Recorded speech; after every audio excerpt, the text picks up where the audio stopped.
Hello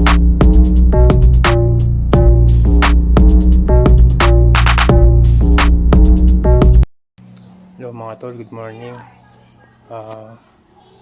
Ngayong araw naubusan si Pablo ng ng wiper fluid. Bumili kami ng wiper fluid sa Shopee lang naman, pero maganda naman yung review niya. Ito yung binili namin. Reverse 1 gallon wiper fluid. Maganda naman yung mga review niya. Yun, lalagyan ko si Pablo. Ayan. Lagyan ko si Pablo ng wiper fluid. Gumawa ako ng DIY na yung budo. Mas malaki. Nakawala kasi yung budo namin. Pero nilinis ko muna siya. Galing siya sa alcohol. Tandaan lang. Ito naman, lagay lang naman to. Hindi katulad na bagay, yung mga coolant naman ngayon.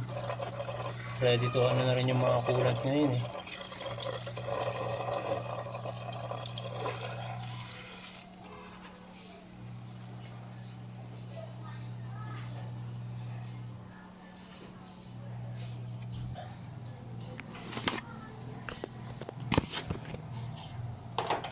Okay na.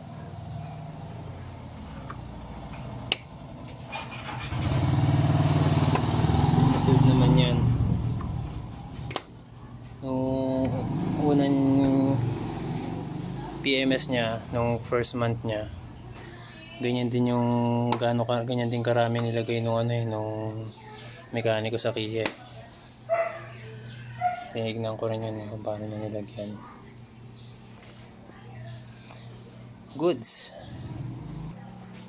Wiper fluid 1 gallon yan. 1 gallon lahat yan. Ayun yung nabawas sa kanya.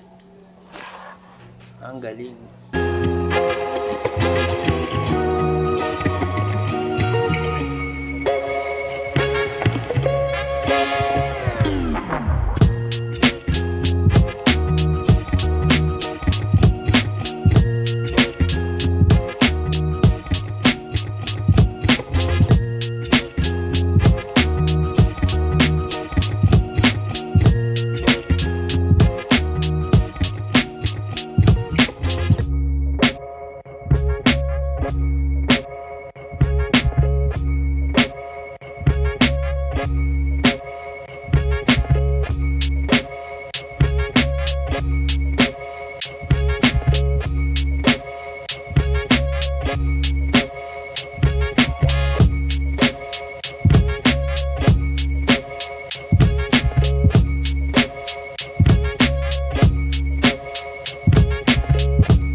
Magandang tanghali mga tol.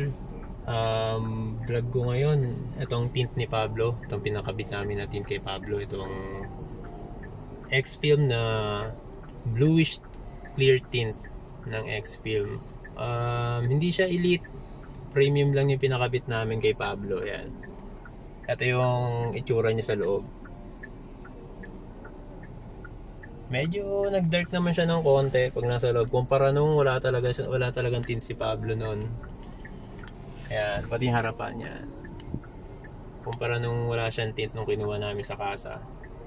Kasi hindi na namin mahintay yung sa kasa talaga eh.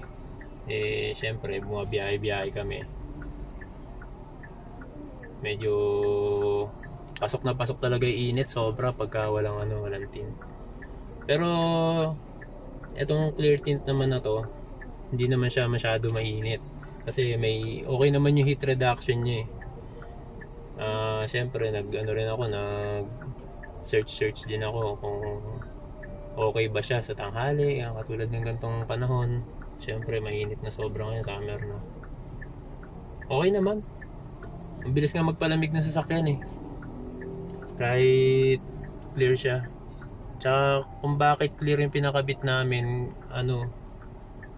ewan ko kung para sa akin lang, nalilinisan akong tignan yung sasakyan pagka clear. Sa akin lang ewan ko lang sa iba. Pero yun yung para sa akin, malinis tignan. Tsaka mapipilitan ka rin talagang linisin yung loob ng sasakyan kasi kitang kita yung loob eh. So tignan natin sa labas mga tol ko. Ayan mga tol, ayan yung itsura niya sa labas. Clear tint. Ayan. Clear tint. Bluish clear tint mga tol.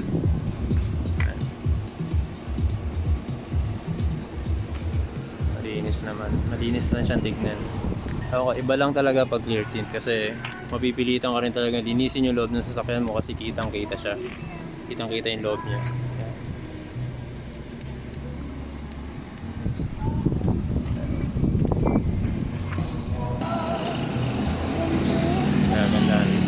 Ganda lang kami ni Mrs. sa clear bluish sa loob. Pero malinis. Yeah.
Pumasok na ako doon sa loob mga tol. Ang init sobra sa labas. Iba yung init talaga ngayon.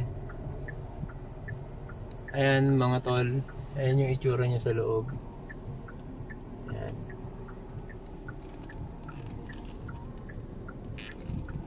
Ayan. Itsura niya sa loob. Medyo nag-dark naman siya kumpara sa wala talagang tint na salamin ng sasakyan. Kaya okay lang din. Okay din to. Kaya ito rin yung pinakabit namin nga pala kasi medyo hirap na ako maninag sa gabi. Pag nagmaneho kami lalo sa madidilim na lugar. Tapos pag magpapark ako ng gabi at pag-aatras ang hirap din eh. At least to talagang kitang-kita mo pa lahat kahit sa gabi. Hindi rin naman siya nakakasilaw sa mga kasalubong na sasakyan. Okay din siya. Hindi ka masisilaw din sa mga headlight nila. Goods na goods din siya. Ayun.